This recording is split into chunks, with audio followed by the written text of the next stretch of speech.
Hello guys, welcome back to software hub YouTube channel.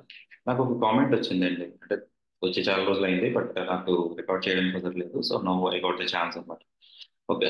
అంటే node JS లో 4 years experience ఉంది. Resume ఏ format లో అలౌ చేయాలి? ఓకే. కన్ఫ్యూజన్ క్రియేట్ అవుతుందండి. చాలా మంది ఒక సింగిల్ పేజ్ లోనే నాకు రెజ్యూమ్ క్రియేట్ చేయమని చెప్తున్నారు. ఓకే అని అడుగుతున్నారు అనమాట. సో ఇప్పుడు మీరు ఇక్కడ నిజంగా చూస్తే ఆయన ఏం చేశాడంటే ప్రొఫైల్ సమ్మరీగా యాడ్ 10 పాయింట్స్ లైక్ నాకు సో అండ్ సో స్కిల్స్ ఉన్నాయని చెప్పి చూపిస్తున్నాను. నాలెడ్జ్ ఉందని చూపిస్తున్నారు. Educational qualification, technical skills, work experience, project 1 చూపిస్తున్నారు అని చెప్తున్నారు టిల్ ప్రాజెక్ట్ 3. కానీ ఈ మధ్యలో ఒక పేజ్ రెజ్యూమే ఇమ్మని చెప్పి అని అడుగుతున్నారు అని చెప్తున్నారు అనమాట. ఓకే. సో ఈ రెజ్యూమ్ ఎలాగా మనము బిల్డప్ చేద్దాం అన్నది నేను పాయింట్స్ అయితే ఇక్కడ కీగా తీసుకొస్తాను. వీడియో ఫుల్ వరకు చూడండి. అండ్ ఇంకొక ఇంపార్టెంట్ పాయింట్ ఏంటంటే ప్రస్తుతానికైతే ఓపెనింగ్స్ అన్నవి ఓపెన్ అవుతున్నాయండి. మీరు ఇప్పటి వరకు ట్రై చేసిన ఇవన్నీ కూడా కొంచెం జాగ్రత్తగా ఒకసారి క్రాస్ చెక్ చేసుకోండి. ప్రొఫైల్స్ అయితే మీరు లింక్డ్ఇన్లోని ప్లస్ నౌకరీలోని అప్లోడ్ చేయండి. ఓకే. చేస్తే జాబ్స్ అయితే ఓపెన్ అవుతున్నాయి మార్కెట్. సో నా సజెషన్ ఏంటంటే మీరు కీప్ ఆన్ ట్రై చేసుకుంటే మీరు డెఫినెట్గా ఏదో ఒక ప్లేస్మెంట్ జరుగుతుంది మీకు. ఓకే. Thank you. సో ఇంకా రెజ్యూమ్ ప్రిపరేషన్కి వస్తే యాక్చువల్గా మీరు అన్నది కరెక్ట్ పాయింట్. కొంతమంది ఒక సింగిల్ పేజ్లోనే నీ ప్రొఫైల్స్ గురించి చెప్పని చెప్తున్నారు అనమాట. అంటే ఈయన ఎవరైతే సురేష్ గారు అని నాకు కామెంట్ పెట్టారు. సురేష్ గారు మీరు పెట్టి ఈ ప్రొఫైల్ మీరు చేసింది బాగానే ఉంది. మీ ప్రొఫైల్ సమ్మరీలో 10 పాయింట్స్ మీరు ఎక్స్పీరియన్స్ అంటున్నారు చూసారా, దాంతో పాటు మీ రోల్స్ అండ్ రెస్పాన్సిబిలిటీస్ కూడా యాడ్ చేయండి. సింగిల్ పేజ్లోనే మీకు 10 పాయింట్స్ ఏంటి, మోర్ దెన్ 10 పాయింట్స్ వస్తాయి. మీరు ఏం యాక్టివిటీస్ చేస్తారు, మీరు ఏం చేస్తారు ఒకటి గుర్తుపెట్టుకోండి. మన గురించి ఎవడు చెప్పడు, మన రెజ్యూమే మన గురించి చెప్తుంది. సో మనల్ని ఎప్పుడు డిస్కరేజ్ చేసుకోకూడదు. సో మీ ఎక్స్పీరియన్స్, మీ స్కిల్ సెట్ కానీ మీ ప్రొఫైల్ యొక్క అంటే మీ roles and responsibilities, daily activities మీరు ఏం చేస్తారు, మీరు ఏమైనా కొత్తగా నేర్చుకుంటున్నారా, నేర్చుకుంటే ఏ టాపిక్ నేర్చుకుంటున్నారు, ఇవన్నీ కూడా మీరు ఇందులో యాడ్ చేసి పెట్టండి. మీరు ఎప్పుడైతే ఇలా యాడ్ చేసి పెడతారో ఆ రెజ్యూమ్ ఆ పైన మీరు ఆ 10 పాయింట్స్లోనే మొత్తం కనబడిపోద్ది అనమాట. అండ్ మీరు అందులోనే మీరు మీ ఎక్స్పీరియన్స్, ప్రాజెక్ట్స్ పెట్టకండి. ప్రాజెక్ట్స్ తీసేయండి, ఎందుకంటే వాళ్ళు సింగిల్గా అడుగుతున్నారు. ప్రాజెక్ట్లో కూడా మేము మీకు చూసేది రోల్స్ అండ్ రెస్పాన్సిబిలిటీసే. ఓకే. మీ రోల్స్ అండ్ రెస్పాన్సిబిలిటీస్ మాత్రమే చూస్తారు. ప్రాజెక్ట్ ఏంటి దాన్ని ఎక్స్ప్లెయిన్ చేయండి. 99.9% ఎక్స్పీరియన్స్ క్యాండిడేట్స్కి మీకు చూడరు అనమాట. ఓకే. ప్రాజెక్ట్లో ఏముంది ఏంటి, మీ రోల్స్ అండ్ రెస్పాన్సిబిలిటీస్ ఏంటో చూస్తారు. మీరు 4 years నోట్ చేసిన 4 years ఎక్స్పీరియన్స్ ఉంది అని అంటున్నారు కాబట్టి మీ ప్రాజెక్ట్లో మీరు ఏ రోల్ చేశారో అడుగుతారు తప్ప మీరు అంటే మీ ప్రాజెక్ట్ ఏం చేశారో అని అడుగుతారు.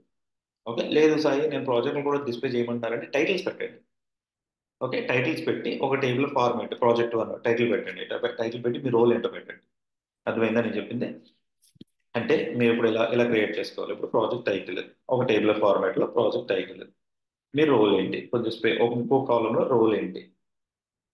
ఓకే. అలా మెన్షన్ చేయండి చాలు. అందులో ఇప్పుడు సపోజ్ ప్రాజెక్ట్ 1 అని చెప్పి తీసుకుంటే ఓకే, అందులో మీరు రోల్ వచ్చినది టెక్నికల్ ఆర్కిటెక్ట్. అలా. అదే ప్రాజెక్ట్ 2 మళ్ళీ ఇక్కడ ప్రాజెక్ట్ 2 తీసుకో. ప్రాజెక్ట్ 2లో మళ్ళీ మీరు అక్కడ నాకు ఒక డెవలపర్ కింద వర్క్ చేశారు, డెవలపర్ అంతే. డిస్క్రిప్షన్ ఏం పెట్టద్దు. సో నేను అన్నట్టు ముందు మీరు కూడా సమ్మరీలో మీ రోల్స్ అండ్ మీ skill set. Okay. Skill set, మీ రోల్స్ అండ్ రెస్పాన్సిబిలిటీస్, బిలిటీస్. ఓకే. ఇవి యాడ్ చేయండి చాలు. ఇక్కడ మీకు 10కి ఇంకొక 5 పాయింట్స్ ఈజీగా యాడ్ అయిపోతాయి. అవునా? యాడ్ చేసిన తర్వాత మీ యొక్క ఎడ్యుకేషన్ కూడా పెట్టాల్సిన అవసరం లేదు. ఎడ్యుకేషన్ ఎవరు చూడరు, మీరు ఆల్రెడీ ఓవరాల్ గా చెప్తారు కాబట్టి. ఓకేనా? మనం ఏదో నామకే వస్తే ఇది కంప్లీట్ చేసామని చూపిస్తారు. మనం ఎడ్యుకేషన్ క్వాలిఫై అయితేనే కదా వాడు మన రెజ్యూమ్ ఫార్వర్డ్ చేస్తాడు హెచ్ఆర్ టెక్నికల్ టీమ్కి. సో ఎడ్యుకేషన్ అన్నది ఇట్స్ నాట్ ఎ మ్యాటర్. మీరు పంపించినా కూడా ఈవెన్ మేము ఇంటర్వ్యూస్ చేస్తున్నప్పుడు నేను ఎడ్యుకేషన్ చూడను. ఎందుకంటే మీ స్క్రీనింగ్ అయిన తర్వాతే కదా మాకు రెజ్యూమ్స్ వచ్చాయి ఇంటర్వ్యూ చేస్తున్నప్పుడు. సో ఎడ్యుకేషన్ కూడా పెట్టాల్సిన అవసరం లేదు. నెక్స్ట్ ఎక్స్పీరియన్స్ మాత్రం పెట్టండి. ఎక్స్పీరియన్స్ మాత్రం ఖచ్చితంగా ఉండాలి. కన్ఫర్మ్ గా పెట్టడానికి చూసుకోండి. ఆ ఎక్స్పీరియన్స్ కనుక మీరు యాడ్ చేయగలిగితే ఖచ్చితంగా అంటే మీరు ఏ కంపెనీలో చేశారు, స్టార్ట్ డేట్, ఎండ్ డేట్ చాలు. అంటే కంపెనీ,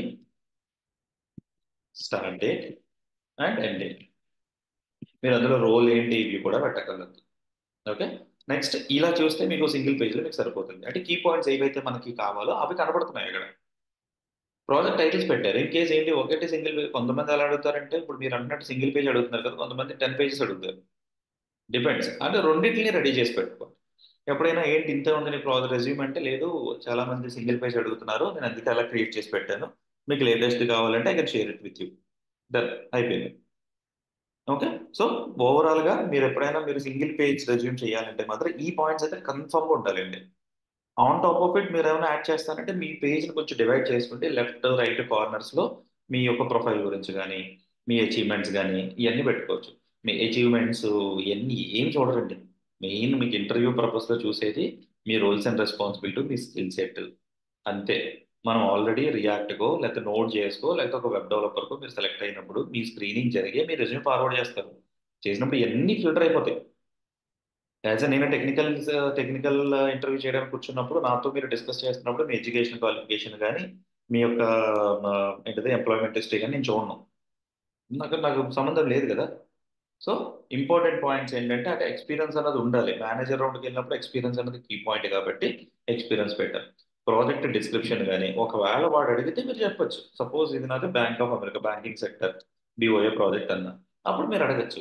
నేను యాజ్ అ టెక్నికల్ ఆర్కిటెక్ట్ నేను అడుగుతాను, బ్యాంక్ ఆఫ్ అమెరికాలో మీరు ఏ మాడ్యూల్ రన్ చేశారు చెప్పండి. అంతే, ప్రాజెక్ట్ గురించి డిస్క్రిప్షన్ చెప్పండి, అప్పుడు చెప్తాం ఓవరాల్గా. ఓకే. లేదు సింగిల్ గానే నాకు మీరు ఎలాగే చెప్పండి అని అడిగితే కనుక అప్పుడు మీరు చెప్పొచ్చు, నాకు సింగిల్ రెజ్యూమ్ అడిగారు, so I share it like this. If you want I can explain, లేదా I can share you the good I mean actual resume with all my projects అని చెప్పి చెప్పచ్చు.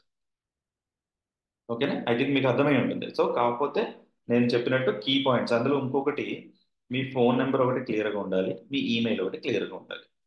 ఈ రెండు ఖచ్చితంగా ఉండాలి. అంటే కుదిరితే మీ నేమ్ కూడా యాడ్ చేయడానికి చూడండి. నేమ్ సాయి, కాంటాక్ట్ నెంబర్, ఒక ఫోన్ నెంబర్, మన కాంటాక్ట్ నెంబర్ ఇవ్వండి, email Telugu software .com. Okay,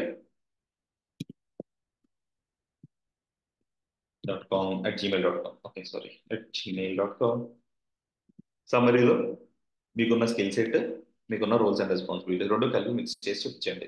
experience వచ్చి company company start date and date, ఈ ఒక 3 లైన్స్. ఓకే. ఈ రోజు స్కిల్ సెట్ మాత్రం ఇవి మాత్రం 10 ఏంటి మీరు 15 వరకు పెట్టడానికి చూడండి. అండ్ ఫాంట్ సైజ్, చాలా మంది ఫాంట్ సైజ్ దగ్గర కన్ఫ్యూజ్ అవుతున్నారు. మీరు ఏరియల్ ఫాంట్ పెట్టండి, అన్నిటికీ సపోర్ట్ చేస్తుంది. ఫాంట్ సైజ్ కూడా మాక్సిమం 11 ఆర్ 12 పిక్సెల్ సరిపోతుంది. ఈ రెండు రెజ్యూమ్లో పెట్టేటప్పుడు. లేదు సాయి నేను వేరే వేరేగా మారుస్తాను అంటే మీరు మార్చినా సరే వాళ్ళు డాక్యుమెంట్ ఓపెన్ చేసినప్పుడు ఆ ఫాంట్ వాళ్ళ లోకల్లో లేకపోతే మీ రెజ్యూమ్ అనేది ప్రాపర్గా కనపడదు. అదే మీరు ఏరియల్లో కానీ అందుకే అబ్జర్వ్ చేయండి, ఏ డాక్యుమెంట్ ప్రింట్ తీసినా ఫస్ట్ వాళ్ళు ఏరియల్లోగా పెట్టి పంపిస్తారు. ఈవెన్ మీ ఆఫీస్ నుంచి మీకు అపాయింట్మెంట్ లెటర్, ఆఫర్ లెటర్ వచ్చిందనుకో ఒక్కసారి దాని ఫాంట్ చూడండి, ఏరియల్లోనే ఉంటుంది, మార్చరు. ఎందుకంటే Arial is a common font అనమాట. అర్థమైందా. ఇంకా 11 పిక్సెల్ 12 పిక్సెల్ అంటారా, మనం విజిబిలిటీని బట్టి ఉంటుంది అది. ఓకే. సో మెయిన్లీ ఇలా ఉంటే సరిపోతుంది మీ రెజ్యూమ్. ఇంకా మీరు ఎక్కువ హడావుడు కూడా చేయగలరు. ఓకే. ఇంకా మీరు ఏమన్నా చూపిస్తాను లేదు నేను ఇప్పుడు నాకు మీరు 4 ఇయర్స్ అంటున్నారు అంటే మీరు లీడ్ కిందే లెక్క.